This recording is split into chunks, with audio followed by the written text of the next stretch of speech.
Hi student, I am your math teacher Shivam. Today we are going to discuss about vector product और cross product of two vector.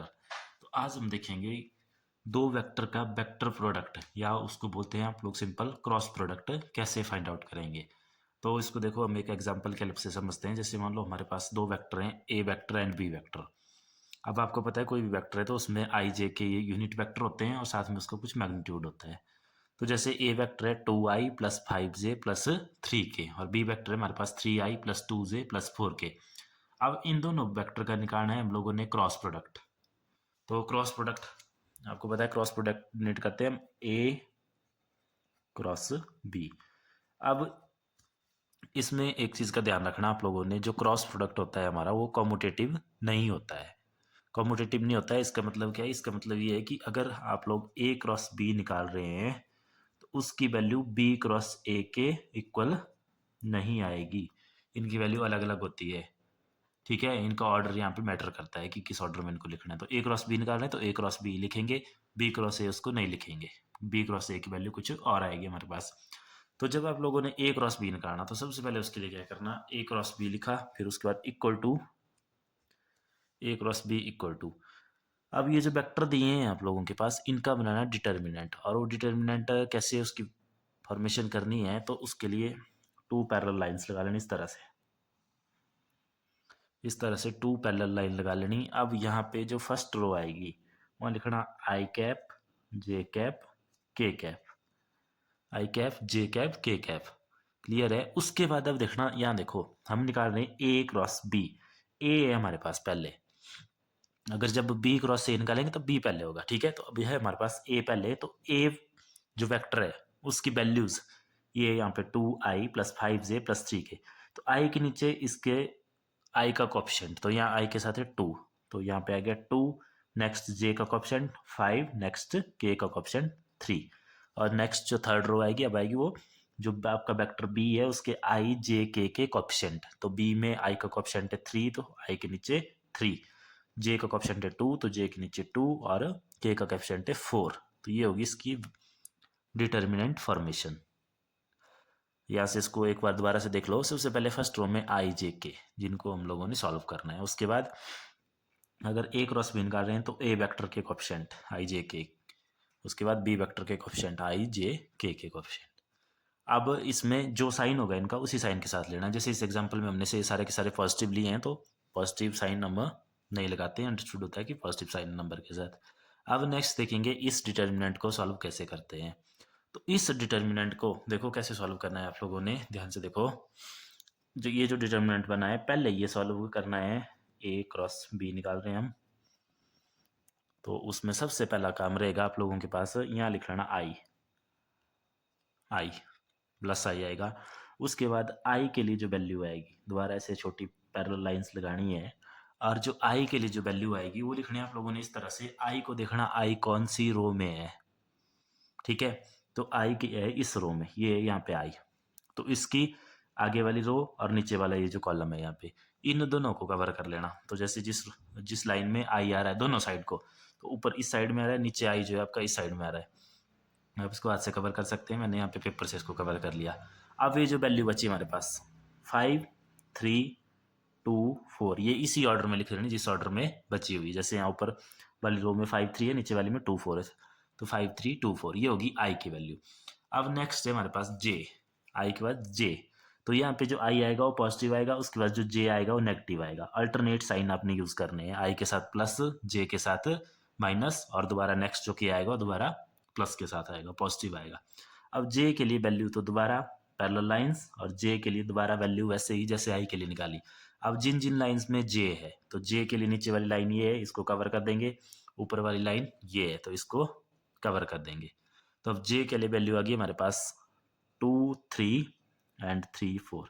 Order change नहीं करना है इनका, जैसे ऊपर वाली रो में 2 3 है, नीचे वाली में 3 4 है, तो ये ऐसे लिखना है 2 3 एंड 3 4।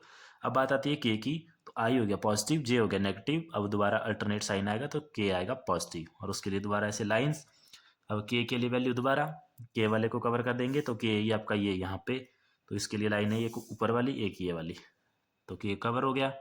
अब वैल्यू 2 5 3 2, 2 5 3 2, ये हो गया इसका स्टेप 2। फर्स्ट स्टेप था डिटर्मिनेंट फॉर्मेशन, स्टेप 2 आई जे के लिए अलग अलग करके लिख लेना। इस स्टेप को आप बाद में निगलेक्ट कर सकते हैं जब आप इसमें परफेक्ट हो जाएंगे इनको सॉल्व करने के लिए, तब आप इसको डायरेक्ट मल्टीप्लाई कर लेंगे।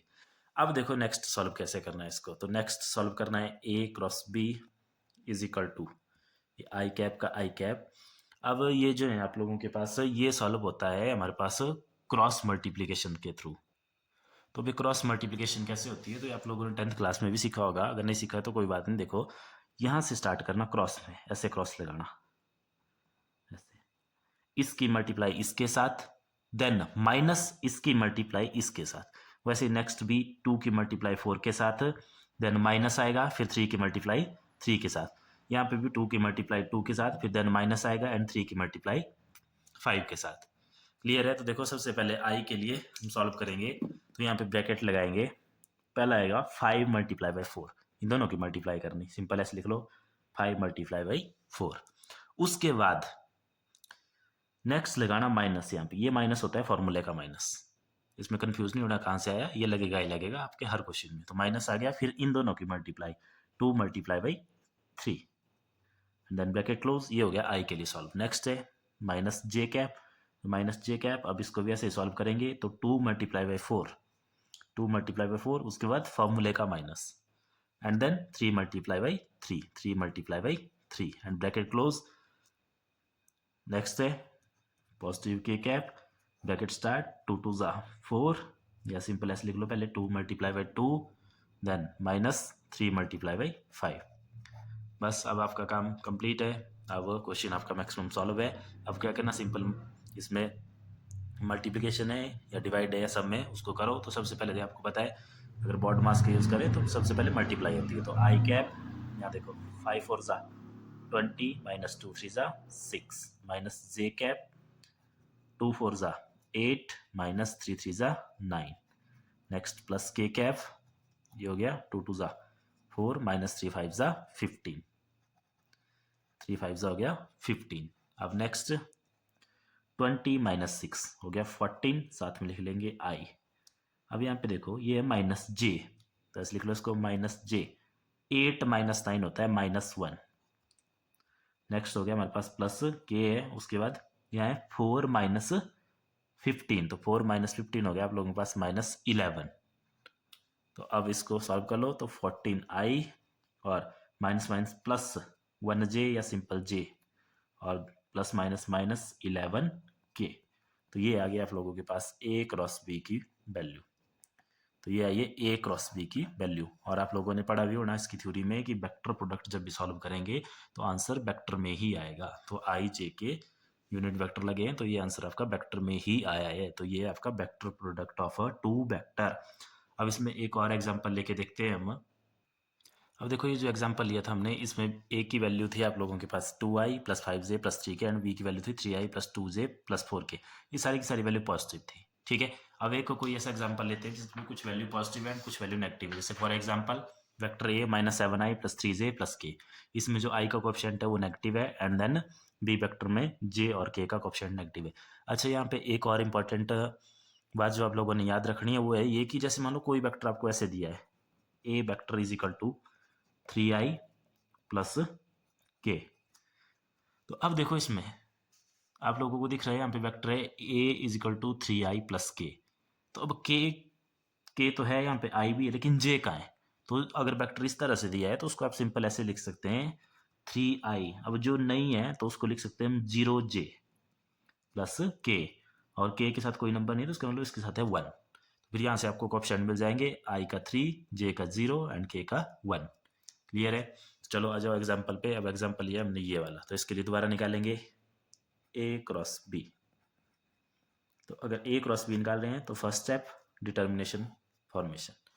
डिटर्मिनेंट बनाने के लिए, डिटर्मिनेंट फॉर्मेशन के लिए सबसे पहले आई जे के, देन ए क्रॉस निकाल रहे हैं ए क्रॉस बी।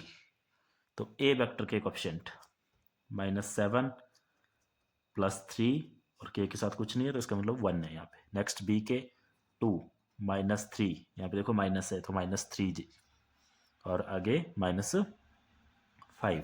अब दोबारा नेक्स्ट स्टेप आई के लिए सॉल्व करेंगे। सबसे पहले तो आई होता है पॉजिटिव आपका, उसके बाद लाइंस लगाएंगे ऐसे, वैसे कवर करेंगे आई वाली लाइन को, तो ये आपकी आई वाली लाइन कवर होगी। अब बच गया आप लोगों के पास यहाँ पे 3 1 -3 एंड -5, तो ये आ गया 3 1 -3 -5।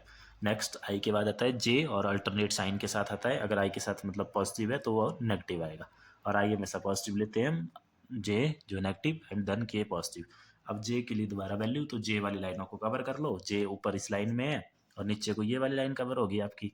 तो अब जे के लिए बच गया -7 1 2 एंड -5। तो जे के लिए जो डिटर्मिनेंट बनेगा -7 1 2 एंड -5। देन के, तो पॉजिटिव के कैफ, के लिए ये हो गया के कवर, तो के लिए बच गया -7 3 -7 3 2 एंड -3। अब देखो ये एग्जाम्पल मैंने क्यों लिया, ये एग्जाम्पल इसलिए लिया क्योंकि इसमें देखो माइनस आ रहे हैं नंबर के साथ, तो अब इनकी मल्टीप्लिकेशन कैसे करनी है। तो सिंपल वही चलेगा आप लोगों के पास, जैसे क्रॉस में इसको मल्टीप्लाई करते हैं। सबसे पहले आई के लिए सॉल्व करेंगे, तो इसको इसके साथ मल्टीप्लाई, देन फार्मूले वाला माइनस लगाएंगे, फिर इन दोनों को मल्टीप्लाई करेंगे। वैसे ही आगे तक हम करेंगे इसको, तो चलो करते हैं। तो सबसे पहले आई कैप ब्रैकेट स्टार्ट, यहाँ देखो 3 को मल्टीप्लाई करेंगे -5 के साथ। अब हम डायरेक्ट करेंगे, या चलो इसको एक स्टेप में कर लेते हैं। तो सबसे पहले आ गया 3, इसके साथ मल्टीप्लाई हो रहा है -5, वैसे ब्रैकेट में लिख लेते हैं 3 मल्टीप्लाई बाय -5। अब नेक्स्ट होता है उसके बाद फार्मूले का माइनस, क्योंकि फार्मूले में माइनस होता है यहाँ पे। माइनस करने के बाद होते हैं ये दोनों नंबर आपस में मल्टीप्लाई, तो ये दोनों नंबर है -3 मल्टीप्लाई बाई 1। तो इस तरह से आपने ये सारे साइन लगाने हैं इसमें। नेक्स्ट है यहाँ पे जे के बाद मल्टीप्लाई, ये देखो -7 इंटू -5, ऐसे होगी ना पहले मल्टीप्लाई, फिर उसके बाद ऐसे, तो -7 इंटू -5 और आगे फार्मूले का माइनस, और फिर ये दोनों नंबर मल्टीप्लाई, तो 2 मल्टीप्लाई बाई 1 एंड देन ये ब्रैकेट क्लोज। फिर के लिए तो प्लस के ब्रैकेट स्टार्ट, यहाँ पे -7 मल्टीप्लाई बाई -3 एंड देन फार्मूले वाला minus, and then 2 multiply by 3, 2 multiply by 3। तो अब आ गया ये देखो 3 5 15 प्लस माइनस माइनस, तो -15 आई कैफ, और आगे यहाँ देखो -3 मल्टीप्लाई बाई 1 हो गया -3, और एक माइनस और है यहाँ पे, तो माइनस माइनस हो गया प्लस, तो यहाँ साइन आ गया प्लस का, और 3 1 हो गया 3। नेक्स्ट माइनस जे, यहाँ पे देखो minus multiply by minus, plus 7 5 35 and then -2 1 2। Next हो गया प्लस के कैफ, यहाँ पे भी माइनस मल्टीप्लाई बाय माइनस हो गया प्लस, तो 7 3 हो गया 21, आगे हो गया -2 3 6। तो अब इसको करो सॉल्व, तो -15 + 3 हो गया -12 आई, एंड देन माइनस, ये देखो 35 - 2 हो गया 33, 33 बारह माइनस, वो आएगा पॉजिटिव का 33 बारह माइनस, तो हो गया -33 जे कैप, एंड देन यहाँ पे आगे प्लस के है 21 - 6 हो गया 15, तो प्लस 15 के कैप। तो ये आ गया आप लोगों के पास ए क्रॉस बी की वैल्यू। क्लियर है।